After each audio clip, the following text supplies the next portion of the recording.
For more latest videos and updates, please subscribe our channel and hit the bell icon.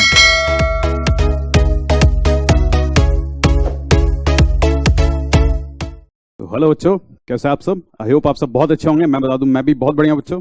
तो आज की class बच्चों हम record कर रहे हैं अपने सीए इंटर लॉ स्टूडेंट्स के लिए। आप वीडियो के टाइटल से गेस कर ही चुके होंगे।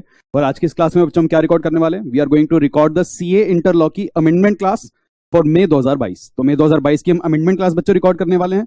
और आज की क्लास रिकॉर्ड करने में मुझे बड़ी खुशी हो रही है, बिकॉज अगर मैं कहूं तो पिछले 2-3 साल में मैंने जितनी भी अमेंडमेंट क्लासेस रिकॉर्ड करी हैं, आज वाली अमेंडमेंट क्लास सबसे छोटी उसमें होने वाली, बिकॉज इतनी कम अमेंडमेंट्स अब की बार सी इंटर लॉ के पेपर में आई है कि मैं क्या बताऊं। तो मतलब बहुत टाइम बाद ऐसा हुआ है कि बहुत ही handful of amendments are there. और हैंडफुल भी क्या बच्चों, सिर्फ एक अमेंडमेंट है और एक क्लैरिफिकेशन है बस।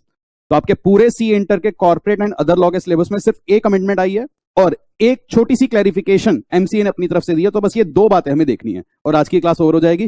So without taking any further time, आज की क्लास की चर्चा शुरू करते हैं बच्चों। तो आज की क्लास में हम अपनी CA inter law corporate and other law की अमेंडमेंट डिस्कस करने वाले हैं, जो मई 2022 अटेम्प्ट के लिए एप्लीकेबल होंगी। एंड सर, इसमें हम अमेंडमेंट्स कौन से दिन के डिस्कस करने वाले हैं बच्चों? तो सबसे पहली बात तो ये जो नोट्स बच्चों आपके आ रहे हैं, अमेंडमेंट नोट्स, आप देख पाएंगे बड़े छोटे से ये नोट्स हैं, हार्डली 3 से 4 पेजेस के नोट्स हैं। तो सर सबसे पहले बच्चों ये नोट्स आपको मिलेंगे कहां से? तो ये अमेंडमेंट नोट्स आप डाउनलोड करेंगे मेरे टेलीग्राम चैनल से बच्चों। ये हमारे टेलीग्राम चैनल का लिंक है और वीडियो के डिस्क्रिप्शन बॉक्स में आपको इन नोट्स का भी लिंक मिल जाएगा। You just click on that link और आप डायरेक्टली उन नोट्स पर पहुंच जाएंगे। तो ये मेरा टेलीग्राम चैनल है, यहां से आपको अमेंडमेंट नोट्स मिल जाएंगे। दूसरी बात जो आ रही है बच्चों, जो आपके मन में सवाल होगा कि सर ये अमेंडमेंट क्लास किस किस पर एप्लीकेबल है, तो एक बार उसके रिगार्डिंग मैं क्लैरिफिकेशन जरूर देना चाहूंगा। तो ये क्लैरिफिकेशन हम हर बार देते हैं, तो अब की बार भी बताता हूं बच्चों। ये जो हमारी अमेंडमेंट क्लास है, this we are recording for May 2022 का अटेम्प्ट। और इस वाली अमेंडमेंट क्लास में हम किस दिन से किस दिन तक की अमेंडमेंट्स कवर करेंगे बच्चों? तो we are going to cover the amendments from 1 May 2021 से लेकर 31 अक्टूबर 2021। तो आज की इस क्लास में हम जो अमेंडमेंट्स कवर करने वाले बच्चों, 1 मई 2021 टू 31 अक्टूबर। तो आप कह सकते हो एक तरीके से 31 अक्टूबर 2021, इस दिन तक की अमेंडमेंट्स आपके मई 22 अटेम्प्ट में एप्लीकेबल होती हैं। और यही अमेंडमेंट्स आज की क्लास में हम कवर करने वाले। तो आज की क्लास में मेरा एक प्रिजम्पशन बच्चों रहेगा कि जो नवंबर 21 या उससे पहले का अटेम्प्ट है, वहां तक आप ड्यूली अपडेटेड हो। दैट इज जो आपका नवंबर में अटेम्प्ट हुआ था बच्चों, आपके नवंबर अटेम्प्ट में 30 अप्रैल 2021 तक की अमेंडमेंट्स आई थी। तो इस क्लास में मैं ये प्रिजम्पशन लेकर चलूंगा, यहां तक की सारी अमेंडमेंट्स आपने पढ़ रखी हैं, यहां तक आप ड्यूली अपडेटेड हो। और मैं आपको एडिशनल 6 मंथ्स की अमेंडमेंट अब कराने जा रहा हूं, जिसमें आपकी ये 6 महीने के अमेंडमेंट्स कवर की जाएंगी। एंड जस्ट फॉर क्लैरिफिकेशन मैं एक और बात बता दूं, जिन भी बच्चों ने हमारा जून 2021 वाला बैच खरीदा था, मतलब जिस भी बच्चे ने हमारा क्लास देखा था या जिस किसी ने भी हमारी गूगल ड्राइव पेन ड्राइव ली और आपने जून 2021 वाली पेन ड्राइव ली थी या गूगल ड्राइव ली थी, तो उस जून 2021 वाले बैच में बच्चों हमने नवंबर 21 तक की सारी अमेंडमेंट्स कवर करी हुई थी। दैट इज उसमें आपका नवंबर 21 अटेम्प्ट की सारी अमेंडमेंट्स कवर थी। तो आपको आज वाली ये वाली क्लास बिल्कुल देखनी है। तो जिन्होंने भी हमारे जून बैच की रिकॉर्डिंग ली है, आज की अमेंडमेंट क्लास आपके लिए एप्लीकेबल है। This amendment class you have to watch. But बच्चों, जिस भी स्टूडेंट ने हमारा सितंबर 2021 में जो बैच स्टार्ट हुआ था एंड जो बैच जस्ट अभी खत्म हुआ है जनवरी 2022, तो हमारा एक बैच था बच्चों जो सितंबर 2021 में स्टार्ट हुआ था एंड वो जस्ट अभी फिनिश हुआ है आपका जनवरी 2020 में, उनके लिए आज वाली क्लास एप्लीकेबल नहीं है। क्यों? क्योंकि आपके क्लास के अंदर ही मई 22 तक की सारी अमेंडमेंट्स आपको पढ़ा दी गई हैं। तो जिन भी बच्चों ने हमारा सितंबर वाला बैच लिया हुआ है, जो अभी जनवरी 2022 जस्ट अभी खत्म ही हुआ है, तो उनको आज वाली ये क्लास नहीं देखनी है, बिकॉज आपकी क्लासेस के अंदर ही ये सारी अमेंडमेंट्स आपको करवा दी गई थी। वैसे ही टाइम पास करना है, बात अलग है, देखनी है देख लेना, आप देख लोगे ये सारी चीजें आप पहले ही पढ़ चुके हो। तो ये वाली क्लास आपके लिए आज की एप्लीकेबल नहीं है। तो ध्यान रखना बच्चों, जो भी हमारा जनवरी अटेम्प्ट लेके गए हैं, आज वाली क्लास आपको नहीं देखनी है। आज की अमेंडमेंट सारी आपके बैच में कवर्ड है। हाँ, जिन्होंने भी जनवरी 22 अटेम्प्ट की, अगर by chance Google drive pen drive ली और उनका लेट्स से सपोज बच्चों नवंबर 22 में अटेम्प्ट है, तो आपके लिए एक अमेंडमेंट क्लास बाद में आएगी। That will come somewhere around in the month of June and July. वो तब आएगी आपकी, क्योंकि नवंबर 22 में आपकी अप्रैल 22 तक की अमेंडमेंट्स आएंगी, तो जून जुलाई के आसपास एक अमेंडमेंट क्लास आएगी, वो आपको देखनी रहेगी। पर ये मई 22 वाली आज वाली क्लास आपको देखने की जरूरत नहीं है। तो ये दो क्लैरिफिकेशन बच्चों मेरी तरफ से थी कि एक तो ये अमेंडमेंट नोट्स का लिंक आपको वीडियो के डिस्क्रिप्शन में मिल रहा होगा, वहां से आप नोट्स डाउनलोड कर सकते हैं। एंड सेकेंडली, इन स्टूडेंट्स पर अमेंडमेंट्स इस टाइप से एप्लीकेबल होने वाली है। तो विदाउट एनी फर्दर अडू बच्चों, करते हैं आज की क्लास स्टार्ट। और स्टार्ट क्या, फिनिश करते हैं आज की क्लास को, क्योंकि ज्यादा कुछ है ही नहीं बच्चों।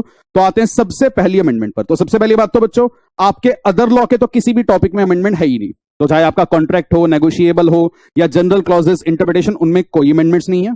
तो आपकी बस एक अमेंडमेंट और एक क्लैरिफिकेशन आ रही है in the topic of companies act. और कंपनीज एक्ट में बच्चों पहला जो टॉपिक जहां पर अमेंडमेंट आई है वो है आपका चैप्टर 2 इन कॉर्पोरेशन।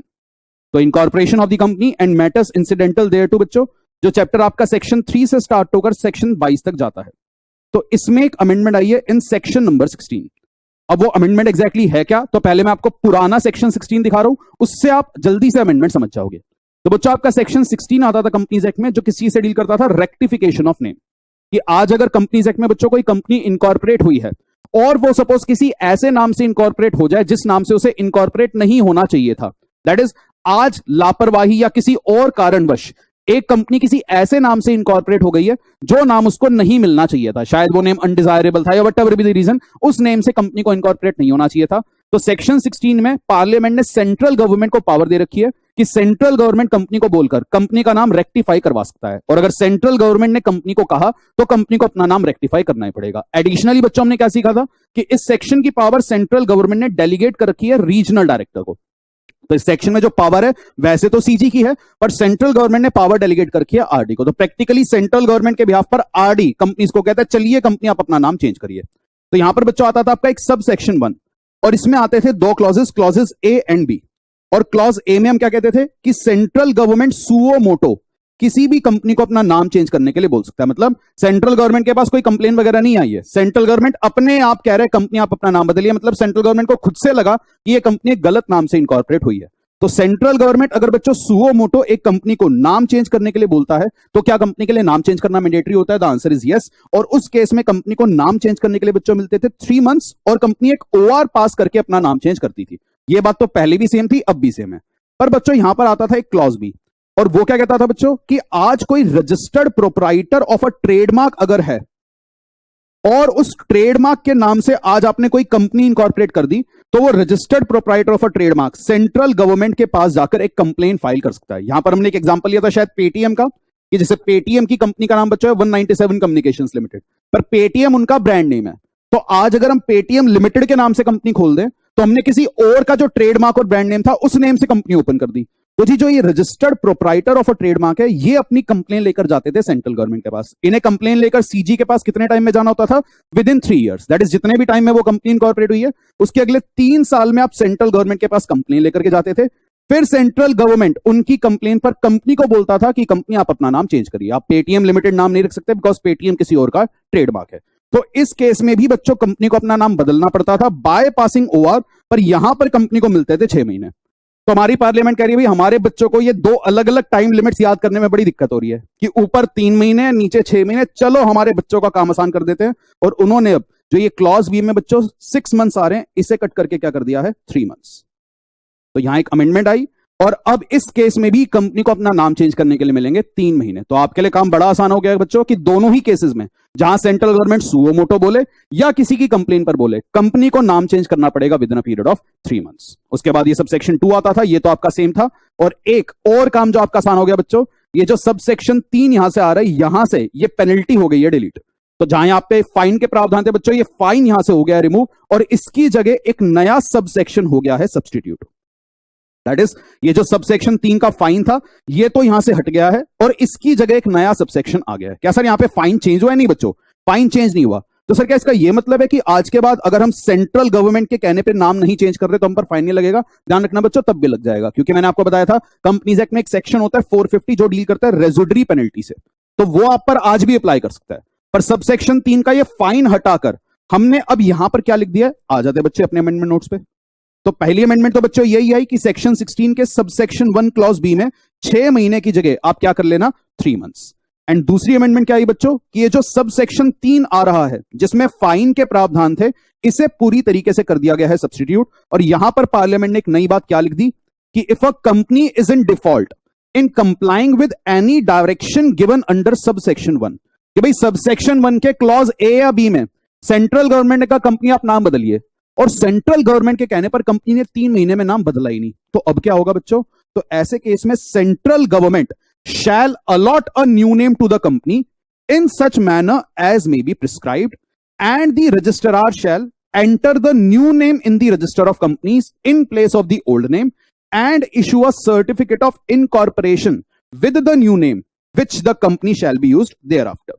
तो क्या कह रहे बच्चों, अगर सेंट्रल गवर्नमेंट के कहने पर, फॉर एग्जांपल यहां पर एक कंपनी इनकॉर्पोरेट हो गई थी with the name of Paytm limited, central government ने कहा जी आप अपना नाम बदलिए, कंपनी कह रही जी नहीं बदलती है, कर लो क्या करना है। सेंट्रल गवर्नमेंट ने कहा पेनल्टी लगा देंगे, कंपनी कह रही जी लगा दो मैं ये रखूंगी। तो जी आज इसका आ गया रास्ता क्या कि अब अगर 3 महीने में कंपनी आपने सरकार के कहने पर नाम चेंज नहीं किया तो सेंट्रल गवर्नमेंट आपको एक न्यू नेम अलॉट कर देगी। सर न्यू नेम कौन सा अलॉट होगा? वो होगा बच्चों प्रिस्क्राइब। प्रिस्क्राइब का मतलब क्या होता है? रूल्स। एंड जैसे ही सेंट्रल गवर्नमेंट आपको नया नेम अलॉट करेगी उस केस में आरओसी आपका पुराना नाम हटाकर नया नाम अपने रिकॉर्ड्स में लिख देगा और कंपनी को उस नए नाम से सर्टिफिकेट ऑफ इनकॉर्पोरेशन दे दिया जाएगा। और सर ये नया नाम होगा क्या बच्चों? तो वो होगा आपके रूल्स में प्रिस्क्राइब्ड। और इसके लिए एक नया रूल भी आया बच्चों, रूल 33A। पढ़ लेते हैं बच्चों कि आपकी कंपनी को नया नाम क्या मिलेगा। तो ये रूल क्या कह रहा है बच्चों? In case a company fails to change its name within a period of 3 months from the date of issue of direction under section 16 subsection 3, the letters ORDNC, that is company का बच्चों अब नया नाम क्या बन जाएगा? तो जी पुराना नाम तो आप भूल जाओ, आपके नाम में स्टार्टिंग कैसे करेंगे? हम शुरू में लिख देंगे ORDNC। इसकी फुल फॉर्म क्या होगी बच्चों? Order of regional director not complied. क्योंकि मैंने आपको बताया था इस सेक्शन में सेंट्रल गवर्नमेंट के पावर रीजनल डायरेक्टर के पास है। तो ये रूल क्या कह रहा है? कंपनी आपका नया नाम बन जाएगा ORDNC की order of regional director not complied, plus इसके साथ हम क्या लिख देंगे? The letters ORDNC which is an abbreviation of the words order of regional director not complied, the year of the passing of the direction, कि भाई जिस साल में ये डायरेक्शन पास हुई है, फॉर एग्जाम्पल से 2022, तो ORDNC 2022 plus serial number of the application, the serial number and the existing SIN number of the company shall become the new name of the company without any further act or deed by the company, and the registrar shall accordingly make entry of the new name in the register of company and issue a fresh certificate of incorporation। तो बच्चों company का नया नाम क्या बन जाएगा? ORDNC plus year of passing of direction plus serial number, and lastly इसमें हम एक और चीज क्या ऐड कर देंगे? कंपनी का एग्जिस्टिंग सिन नंबर। ये बच्चों कंपनी का नया नाम मान लिया जाएगा। तो सरकार कह रही है भाई हम आपको पेटीएम लिमिटेड नाम यूज नहीं करने देंगे, आपका ऑटोमेटिकली नया नाम ये बन जाएगा, आपको ये नया नाम अलॉट कर दिया जाएगा। तो ORDNC 2022 serial number of the order and lastly CIN number. तो जो आरडी का ऑर्डर आया उसका नंबर एंड देन जो कंपनी का एग्जिस्टिंग कॉर्पोरेट आइडेंटिफिकेशन नंबर है, इसे कंपनी का बच्चों नया नेम मान लिया जाएगा। तो ध्यान रखना बच्चों, this will become a new name. But बच्चों यहां पर एक चीज की बात बताओ, कंपनी का नाम था let's suppose Paytm limited, central government का ऑर्डर आया कि कंपनी आप अपना नाम बदलिए। कंपनी ने कहा अच्छा जी 3 महीने में नाम बदलना पड़ेगा वरना मेरा ये बेकार सा नाम रख दिया जाएगा। तो कंपनी ने बच्चों 3 महीने में नाम चेंज करने की एप्लीकेशन आरओसी के पास फाइल करी कि आरओसी फटाफट आप मेरा नाम बदलिए, ये रहा OR और मेरी कंपनी को आप ये नया नाम दे दीजिए। और बच्चों 3 महीने बीत गए पर अभी तक हमारी एप्लीकेशन आरओसी के पास पेंडिंग है।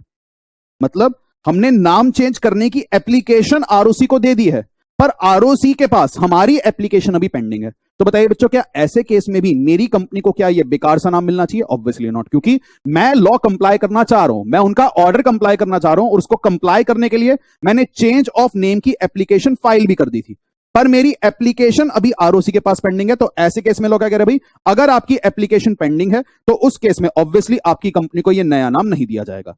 पर जिस दिन आरओसी ने आपकी एप्लीकेशन अप्रूव करी, अगर तो आरओसी ने आपका नया नेम अप्रूव कर दिया तो ऑब्वियसली वो आपका नया नाम हो जाएगा। पर अगर आरओसी ने आपकी एप्लीकेशन रिजेक्ट कर दी और कहा नहीं जी आप जो नया नाम पेटीएम लिमिटेड लेना चाह रहे हो ये हम आपको नहीं दे सकते, तो उस केस में बच्चों सेंट्रल गवर्नमेंट आपको ये बढ़िया सा नाम दे देगी, ORDNC, year of passing of the direction, serial number plus CIN number. तो यही बात बच्चों नीचे प्रोवाइजो में लिखी क्या, provided that nothing contained in sub rule 1 shall apply in case application for change of name filed by the company is pending for disposal at the expiry of 3 months from the date of issue of direction by RD unless such application is subsequently rejected। तो भी अगर आपकी application नाम change की already ROC के पास pending है तो जब तक आरओसी आपकी एप्लीकेशन को रिजेक्ट नहीं कर रहे तब तक आपकी कंपनी को यह नया नाम हम अलॉट नहीं करेंगे। जिस दिन आरओसी ने अगर आपकी एप्लीकेशन को रिजेक्ट कर दिया फिर सेंट्रल गवर्नमेंट आपको यह नया नाम दे देगा।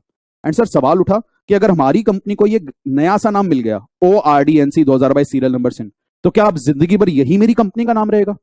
दैट इज क्या जिंदगी भर मेरी कंपनी इसी नाम से पुकारी जाएगी? तो बच्चों द आंसर इज नो। इसके लिए लॉ ने क्या कहा कि कंपनी क्योंकि आपने सेंट्रल गवर्नमेंट की बात नहीं मानी थी तो सेंट्रल गवर्नमेंट मजबूर थी कि वो पेटीएम लिमिटेड नाम हटाकर आपको एक नया नाम दे, बट अब आप चाहो तो आप सेक्शन 13 के प्रोविजंस का इस्तेमाल करते हुए अपना नाम सुओ मोटो कभी भी चेंज कर सकते हो। तो आप सेक्शन 13 में एसआर वगैरह पास करना, सीजी का अप्रूवल लेना और आप अपना नाम चेंज कर सकते हो। और यह बात लिखी गई बच्चों सेक्शन या सब सेक्शन 3 के प्रोवाइजो में। क्या कहा प्रोवाइजो ने? Provided that nothing in this sub section shall prevent a company from subsequently changing its name in accordance with the provision of section 13। तो बच्चों जो हमने सेक्शन 13 पढ़ा था ऑल्टरेशन ऑफ मेमोरेंडम का, उसके प्रोविजंस का इस्तेमाल करते हुए कंपनियां बाद में अपना नाम चेंज कर सकते हो।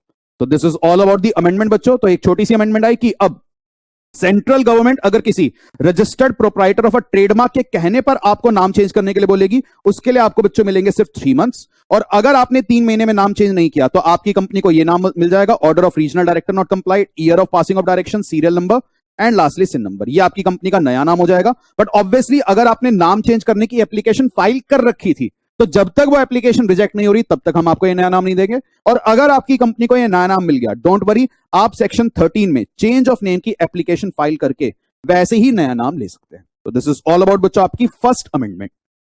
एंड बच्चों आ रहे अगले पॉइंट पर, और अगला पॉइंट कोई अमेंडमेंट नहीं है, दैट इज उसमें कोई चेंज नहीं आया, बस सेंट्रल गवर्नमेंट की तरफ से आई है clarification in chapter number 9 accounts of the company. तो बच्चों जब आपने पीछे अकाउंट्स ऑफ द कंपनी का चैप्टर पढ़ा होगा, या जिस भी बच्चों ने हमारी पुरानी अमेंडमेंट क्लासेस अगर देखी हैं, वहां पर आपने देखा होगा सीएसआर के टॉपिक में ड्रास्टिक चेंजेस आए थे। तो जो भी बच्चे जून बैच में पढ़ के गए थे उन्हें पता है बच्चों सीएसआर के टॉपिक में बहुत ज्यादा सिग्निफिकेंट अमेंडमेंट्स आई थी। तो सीएसआर का ऑलमोस्ट पूरा ही टॉपिक बदल दिया गया था। तो आज सीएसआर के इस टॉपिक में बच्चों फर्दर कोई अमेंडमेंट नहीं आई, चिंता मत करना कहीं सिर्फ फिर से बदल दिया, कोई अमेंडमेंट नहीं है, बस कुछ क्लैरिफिकेशन आ रही है। पहली क्लैरिफिकेशन क्या, यहां पर बच्चों एमसीए ने 2 सर्कुलर इशू करके बताया कि अगर आप इन एक्टिविटीज पर खर्चा करोगे, बिकॉज ये एक्टिविटीज कोविड-19 से रिलेटेड है, तो इन्हें भी एलिजिबल सीएसआर का एक्सपेंडिचर माना जाएगा। क्या कह रहे हैं जी? It is clarified that spending of CSR funds for creating health infrastructure for COVID care, establishment of medical oxygen generation and storage plants, manufacturing and supply of oxygen concentrators, ventilators, cylinders and other medical equipment for countering COVID-19 or similar such activities are eligible CSR activity।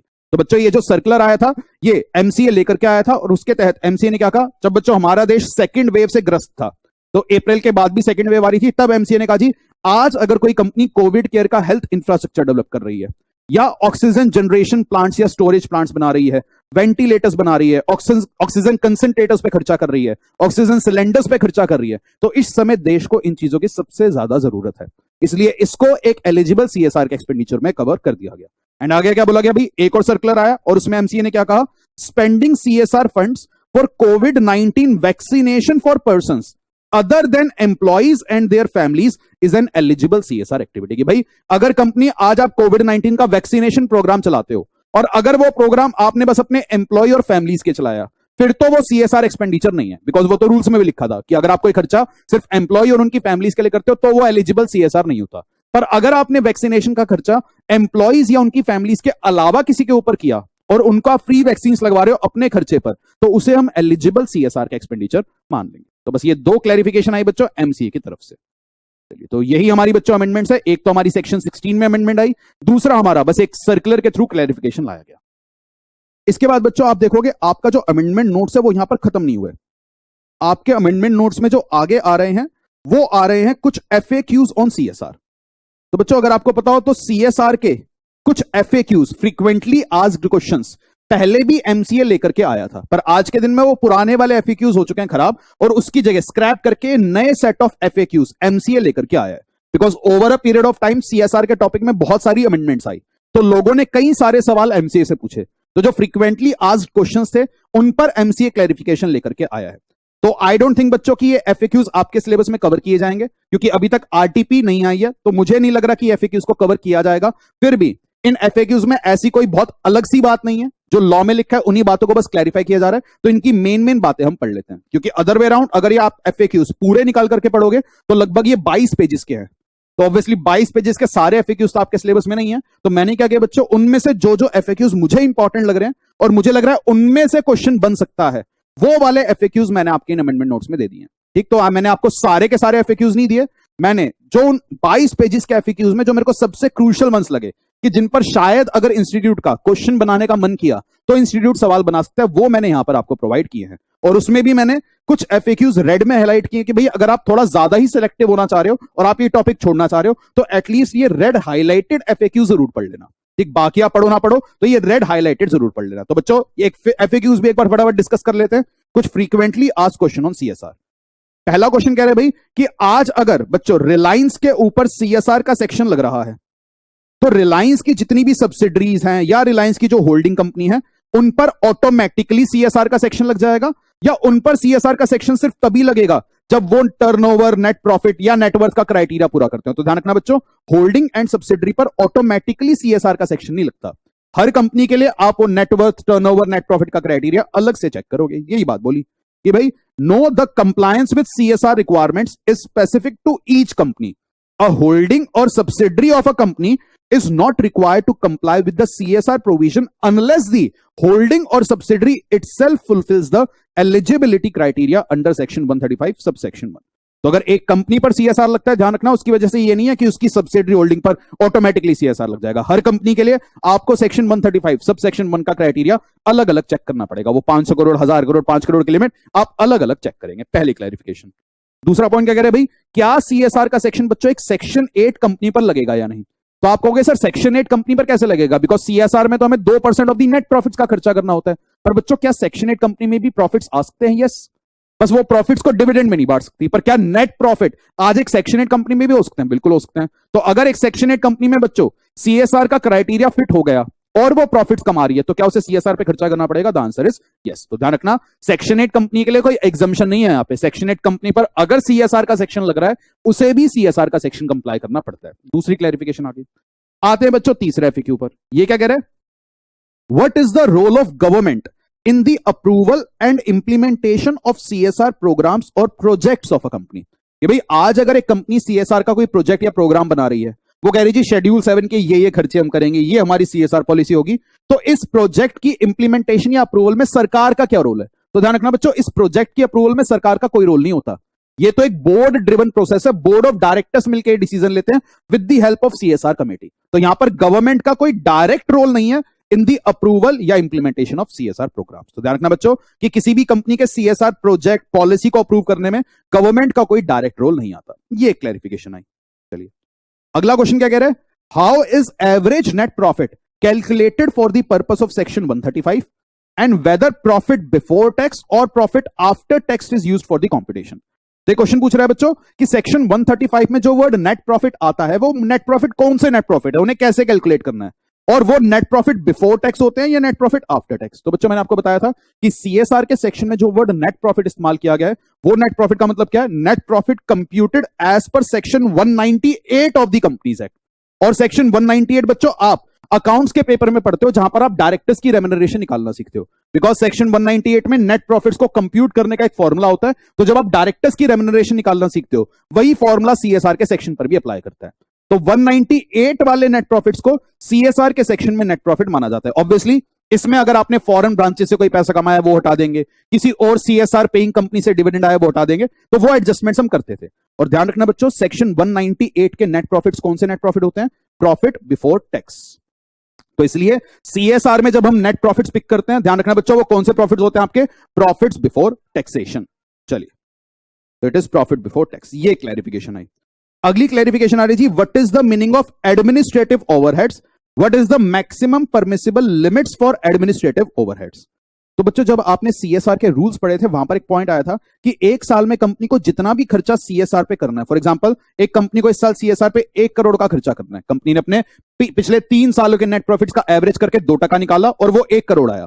तो इस पर rules के द्वारा CG ने क्या कह रखा है कि कंपनी आप अपने टोटल सीएसआर एक्सपेंडिचर का 5% तक एडमिनिस्ट्रेटिव ओवरहेड्स पर खर्च कर सकते हो। मतलब अगर आपको इस साल सीएसआर पे 1 करोड़ खर्चा करना है तो आप 5 लाख रुपए तक एडमिनिस्ट्रेटिव ओवरहेड्स पर खर्च कर सकते हो। तो यह बात तो रूल्स में लिखी थी, यह बात यहां पर भी लिखी है कि कंपनी अपना 5% ऑफ द सीएसआर एक्सपेंडिचर किसी भी साल में एडमिनिस्ट्रेटिव ओवरहेड्स पर स्पेंड कर सकती है। पर सर ये एडमिनिस्ट्रेटिव ओवरहेड्स होते क्या हैं, वो यहां पर क्लैरिफाई किया गया। तो बच्चों एडमिनिस्ट्रेटिव ओवरहेड्स क्या होते हैं, फॉर एग्जांपल आज रिलायंस ने सोचा हम बच्चों के लिए फ्री एजुकेशन प्रमोट करेंगे तो हम स्कूल्स ओपन करेंगे। अब बच्चों स्कूल कहां खोलना है, ये डिसीजन नीता अंबानी और मुकेश अंबानी जी तो बैठ कर लेंगे नहीं। तो उन्होंने ना सीएसआर की एक टीम बना दी और उसमें लेट सपोज 5 लोगों को हायर किया और उन्होंने कहा जी आप 5 लोगों की जिम्मेवारी है कि हमारी कंपनी को जो टोटल सीएसआर का खर्चा करना होता है वो कहां किया जाए, कैसे किया जाए, कहां स्कूल खोले जाए, कैसे टीचर्स वहां हायर किए जाए, ये सारी प्लानिंग आप करना।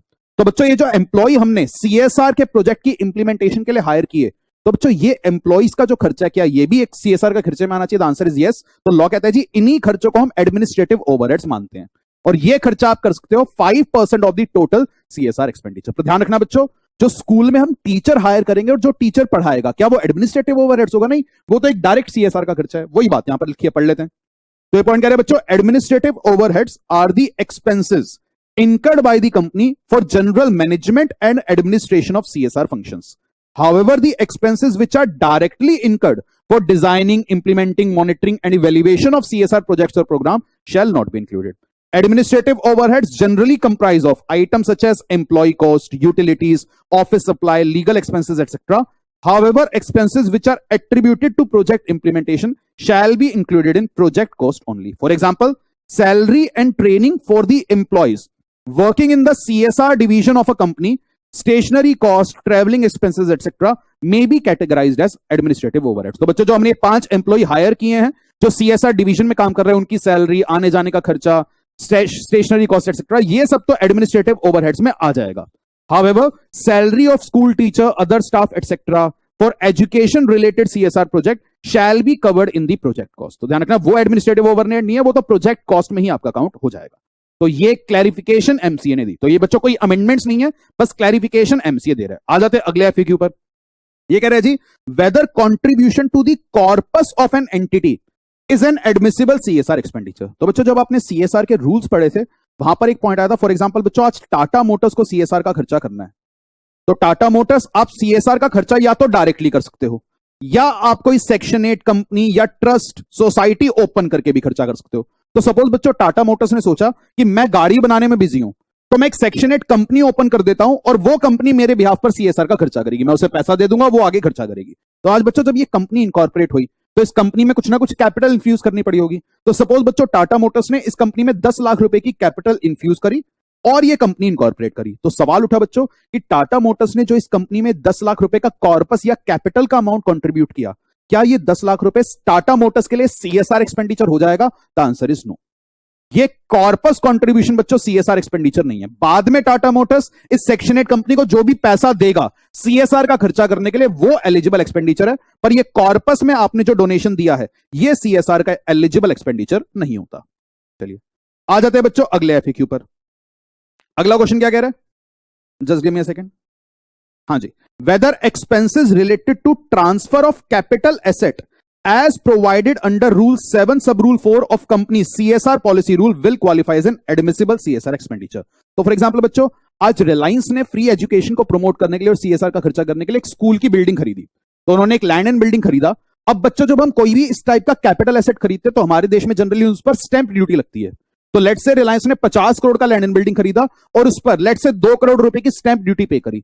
तो सवाल उठा जी जो ये लैंड की कॉस्ट है ये तो हमारे सीएसआर के कैपिटल एक्सपेंडिचर में आ रही है, पर जो हमने स्टैंप ड्यूटी पे करी है क्या वो एलिजिबल एक्सपेंडिचर होगा? The answer is yes. तो यहां पर यही पॉइंट क्लैरिफाई किया गया क्या कि yes the expenses relating to transfer of capital assets such as stamp duty, registration fees will qualify as CSR expenditure in the year of such transfer। तो जिस भी साल में ट्रांसफर हुआ था उस साल का खर्चा मान लिया जाएगा। अगला पॉइंट आ रहा है बच्चों, ये आपने शायद इनकम टैक्स में भी पढ़ा होगा कि whether CSR expenditure of a company can be claimed as business expenditure, कि भाई अगर कंपनी ने साल भर में सीएसआर पे कुछ खर्चा किया है क्या वो इनकम टैक्स में डिडक्टेबल एक्सपेंस है या नहीं। फॉर एग्जांपल बच्चों लेट सपोज कंपनी के प्रॉफिट्स आ रहे हैं बिफोर सीएसआर के एक्सपेंडिचर 100 करोड़ और कंपनी ने सीएसआर पे खर्चा किया है इसमें से लेट सपोज बच्चों 2 करोड़ रुपए का, और कंपनी का सीएसआर के बाद प्रॉफिट बच रहा है 98 करोड़। तो क्या आज ये सीएसआर का खर्चा एक डिडक्टेबल एक्सपेंडिचर है या नहीं? तो ध्यान रखना बच्चों सीएसआर का खर्चा as per section 37 of the income tax act एक डिडक्टेबल एक्सपेंडिचर नहीं होता, क्योंकि अगर आपने सीएसआर का डिडक्शन इनकम टैक्स में ले लिया इसका मतलब क्या है बच्चों, एक तरह से इनडायरेक्टली आपने 2 करोड़ का जो सीएसआर का खर्चा किया उसमें 30% तो सरकार से फाइनेंस करा लिया। मतलब सर लेट सपोज बच्चों कंपनी का टैक्स रेट है 30%, अगर सीएसआर का एक्सपेंडिचर एक डिडक्टेबल एक्सपेंडिचर ना होता तो कंपनी टैक्स पे कर रही होती 100 करोड़ पर, दैट इज कंपनी ने 30 करोड़ का टैक्स पे किया होता। और अगर हमने सीएसआर के खर्चे का डिडक्शन अलाउ कर दिया तो अब कंपनी टैक्स पे करेगी बच्चों 98 करोड़ पर। तो क्या बच्चों ये चीज ठीक है? नहीं, बिकॉज अब कंपनी कितना टैक्स पे कर रही है? 29 करोड़ 40 लाख। तो कंपनी ने जो 2 करोड़ है इसके ऊपर 30% का टैक्स बचा लिया। तो सरकार कहती है भाई जो आप सीएसआर का खर्चा कर रहे हो वो आपका खर्चा है, अगर उसका डिडक्शन हम अलाउड कर देंगे तो आपका टैक्स बर्डन कम हो जाएगा, विच इज रॉन्ग। इसलिए ध्यान रखना बच्चों, सीएसआर के खर्चे का आपको पीजीपीपी में डिडक्शन नहीं मिलता। पर अगर बच्चों कंपनी थोड़ा सा यहां पर स्मार्ट प्ले करे और सीएसआर को कोई ऐसा एक्सपेंडिचर कर दे जिसका इनकम टैक्स में एक स्पेशल ट्रीटमेंट है, तो वो बेनिफिट आपको मिल जाएगा। फॉर एग्जाम्पल बच्चों, schedule 7 of the companies act के हिसाब से एक कंपनी सीएसआर का खर्चा कर सकती है prime minister national relief fund के थ्रू। कि कंपनी आप इस फंड को डोनेशन दे दो, ये भी एक एलिजिबल एक्सपेंडिचर है। और आपको पता ही होगा बच्चों कि इनकम टैक्स में आपको इस फंड में डोनेशन देने के लिए 80G में डिडक्शन मिलता है। तो अगर आप ऐसा कोई स्पेसिफिक खर्चा कर दो जिसका इनकम टैक्स में एक स्पेशल ट्रीटमेंट है, फिर आप बेनिफिट ले सकते हो। तो यही बात यहां पर लिखी है भाई कि सीएसआर का खर्चा एक बिजनेस एक्सपेंडिचर नहीं होता। सेक्शन 37 में यह बात क्लैरिफाइड है। पर अगर आप कोई ऐसा खर्चा करते हो जिसका एक स्पेशल ट्रीटमेंट मिलता है, तब आप बेनिफिट ले सकते हो। अगला एफएक्यू आ रहा है बच्चों, what are the different modes for incurring CSR expenditure. कि भाई कंपनी आप सीएसआर का खर्चा कैसे कैसे कर सकते हो। तो बच्चों 3 रास्ते ब्रॉडली हैं। सबसे पहला तो एक्टिविटीज रूट, कि कंपनी ने बच्चों खुद से स्कूल्स खुलवा दिए, कॉलेजेस खुलवा दिए, या जो भी शेड्यूल 7 के खर्चे थे डायरेक्टली खुद से वो एक्टिविटीज करी। या बच्चों कंपनी ने किसी फंड को डोनेशन दे दिया जो शेड्यूल 7 वाला फंड था। फॉर एग्जाम्पल कंपनी ने prime minister national relief fund या स्वच्छ भारत कोष या क्लीन गंगा फंड या आपका मैं कह सकता हूं पीएम केयर्स फंड। तो ये सारे फंड बच्चों शेड्यूल 7 में कवर्ड हैं। तो अगर आपसे पूछा जाए शेड्यूल 7 में सरकार के कौन कौन से फंड कवर्ड हैं, आप यही लिखते हो, स्वच्छ भारत कोष, clean Ganga fund, PM NRF, PM cares fund या एनी अदर फंड जिसको सेंट्रल गवर्नमेंट करे नोटिफाई। तो ये सारे फंड को बच्चों अगर कोई कंपनी डोनेशन देती है तो ये भी एक एलिजिबल सीएसआर का खर्चा माना जाता है। तो इसलिए कंपनी आप खुद से एक्टिविटीज ना करके इन फंड्स को डोनेशन दे सकते हो। या कंपनी अगर आप चाहो तो आप क्या कर सकते हो, contribution to incubators and R&D project as specified in item number 9A and contribution to institution and organisations engaged in research and development activity specified in item number 9B। तो बच्चों जो आपने शेड्यूल 7 पढ़ा था उसमें एक आइटम नंबर 9 आती थी, उसके क्लॉज A एंड B के अंदर कुछ इंक्यूबेटर्स एंड कुछ रिसर्च इंस्टीट्यूट्स कवर्ड थे। इंक्यूबेटर्स क्या होते हैं बच्चों? ये वो लोग होते हैं जो स्टार्टअप्स को नेसेसरी इंफ्रास्ट्रक्चर प्रोवाइड करते हैं। तो अगर आज कंपनी आप किसी इंक्यूबेटर को पैसा दे रहे हो या आप किसी गवर्नमेंट ऑर्गेनाइजेशन या रिसर्च इंस्टीट्यूट को पैसा दे रहे हो जिसको सरकार ने नोटिफाई किया हुआ है, फॉर एग्जांपल DRDO को, तो जो ये शेड्यूल 7 के पॉइंट नंबर 9 में जितने भी फंड्स या इंस्टीट्यूट कवर है, आप उनको पैसा देकर भी सीएसआर का खर्चा करवा सकते हो। तो या तो कंपनी खुद से खर्चा कर लेना, या आप इन फंड्स को डोनेशन दे देना, या शेड्यूल 7 की आइटम नंबर 9 आप प्लीज बुक में जाकर पढ़िएगा, आपको याद आ जाएगा। उन सारे इंक्यूबेटर्स या रिसर्च इंस्टीट्यूट्स को भी आप पैसा दे सकते हो। चलिए बच्चों, एंड लास्ट एफएक्यू आ रहा है यहां पर बच्चों, will contribution to any other fund set up for carrying out the activities mentioned in schedule 7 be an admissible CSR expenditure. ये बच्चों आज अगर कोई ऐसा फंड है जो शेड्यूल 7 वाली एक्टिविटी कर रहा है और कंपनी उस फंड को पैसा दे दे और वो फंड कहेगा जी मैं शेड्यूल 7 का खर्चा करूंगा, तो क्या वो एलिजिबल माना जाएगा? हमारी सरकार कह रही है नहीं, या तो खुद से खर्चा करो, या अगर किसी फंड को पैसा देना तो इन्हीं फंड्स को दोगे। अगर इनके अलावा आप किसी फंड को पैसा दे दो जो शेड्यूल 7 में रिकॉग्नाइज्ड नहीं है, तो हम उसको एलिजिबल खर्चा नहीं मानेंगे। कि कंपनी कहेगी जी मैंने तो गुड फेथ में इस फंड को पैसा दिया था, ये फंड तो आपके सीएसआर खर्चा ही कर रहा है। पर सरकार कहेगी जी नहीं, पैसा देना है तो कुछ ऐसे फंड्स को दो जो सरकार के द्वारा मैनेज्ड है, ऐसे ही किसी फंड को मत दे देना। तो ध्यान रखना बच्चों, इनके अलावा अगर आप किसी फंड में डोनेशन देते हो वो एलिजिबल सीएसआर एक्सपेंडिचर नहीं है। तो दिस इज ऑल अबाउट बच्चों all the FAQs. All the FAQs तो नहीं कहूंगा बिकॉज ये जो एफएक्यूज अब की बार आए हैं सीएसआर के, These are almost 22 पेजेस के FAQs, पर सारे मैंने यहां पर कवर नहीं किए। जो मेरे को मेन लगे वो मैंने आपको बता दिए। हो सकता है इंस्टीट्यूट बिल्कुल ही आपके सिलेबस में इनको कवर ना करे, आरटीपी से पता चल जाएगा, बट आई वुड से जो जो पॉइंट्स आपको बताएं एक बार देख के जरूर चले जाना, बिकॉज ये कोई अमेंडमेंट नहीं है, बस क्लैरिफिकेशन के पॉइंट है और आपसे पेपर में पूछे जा सकते हैं। तो दिस इज ऑल अबाउट बच्चों today's amendment class. And at the end एक चीज और कहना चाहूंगा, हमने अपना नवंबर 21 या जो दिसंबर 21 का टाइम था उसके लिए एक मैराथन रखी थी कंपनी लॉ की, जो मैराथन आपके आई गेस अक्टूबर 2021 के मंथ में रिकॉर्ड हुई थी। तो वो कंपनी लॉ की जो मैराथन थी बच्चों, वो मैराथन आज आपकी as it is May 22 attempt के लिए भी एप्लीकेबल है after watching this amendment class. तो आपकी जो अक्टूबर 21 की कंपनी लॉ मैराथन आ रही है बच्चों, उसको आज वाली अमेंडमेंट क्लास के साथ अगर आप मिक्स कर दोगे तो आप ड्यूली अपडेट हो जाएंगे मई 2022 अटेम्प्ट के लिए। मैं इसलिए बता रहा हूं क्योंकि मेरे पास कुछ बच्चों के मैसेज आ रहे थे कि सर क्या मई 22 के लिए कंपनी लॉ के अलग से कोई मैराथन ला रहे हो? तो the answer is no, because वो जो मैराथन है उसमें आप देख पा रहे हो कोई अमेंडमेंट है ही नहीं। गिनती की ये 1 से 2 अमेंडमेंट आई है, तो ये 1-2 अमेंडमेंट करने के बाद वो मैराथन आपकी एज इट इज एप्लीकेबल हो जाएगी फॉर मई 22 अटेम्प्ट। तो मई 22 अटेम्प्ट के लिए बच्चों हमारी ये अमेंडमेंट क्लास आ चुकी है, कंपनी लॉ की मैराथन आपकी एप्लीकेबल हो जाएगी। लाइकवाइज एक नेगोशिएबल इंस्ट्रूमेंट्स एक्ट की रिविजनरी वीडियो भी ऑलरेडी यूट्यूब पर अपलोडेड है, उस वीडियो को भी आप मई 22 अटेम्प्ट के लिए रेफर कर सकते हो। बस ध्यान रखना उस वीडियो में मैंने कुछ एक्स्ट्रा टॉपिक्स पढ़ाए हुए हैं, मतलब नेगोशिएबल इंस्ट्रूमेंट्स के कुछ टॉपिक इंस्टीट्यूट ने आपके सिलेबस से रिमूव किए हुए हैं, तो वो भी मैंने उस वीडियो में पढ़ाया, तो आप वो टॉपिक्स छोड़कर उस वीडियो को भी रेफर कर सकते हो। तो आपकी जो कंपनी लॉ की मैराथन है बच्चों, इसका लिंक भी आपको वीडियो के डिस्क्रिप्शन में मिल जाएगा, एंड नेगोशिएबल इंस्ट्रूमेंट्स की जो वीडियो है इसका लिंक भी आपको इसी वीडियो के डिस्क्रिप्शन में मिल जाएगा। तो कंपनी लॉ वाली मैराथन आप इस अमेंडमेंट क्लास के साथ क्लब करके पढ़ना, और नेगोशिएबल की वीडियो में से आप वो वाले टॉपिक्स छोड़ देना जो आपकी बुक्स में कवर्ड नहीं है, क्योंकि वो पहले कभी आया करते थे, आज के दिन में सीए इंटर लेवल पर वो नहीं पूछे जाते। तो दिस इज ऑल अबाउट बच्चों today's class, and all the very best for your may exams. तो मे एग्जाम्स के लिए मेरी तरफ से ये अमेंडमेंट क्लास एंड कुछ रिविजनरी क्लासेस तो आ चुकी हैं, बाकी स्टे ट्यून्ड, आगे भी मैं आपकी कुछ कुछ मदद करता रहूंगा, तो मेरी तरफ से और भी कुछ मदद आपके लिए आएगी, तो डोंट वरी, आप बस पढ़ते जाओ, and all the very best for your may exams. तो मिलते हैं बच्चों बाद में, टेक केयर, बाय बाय।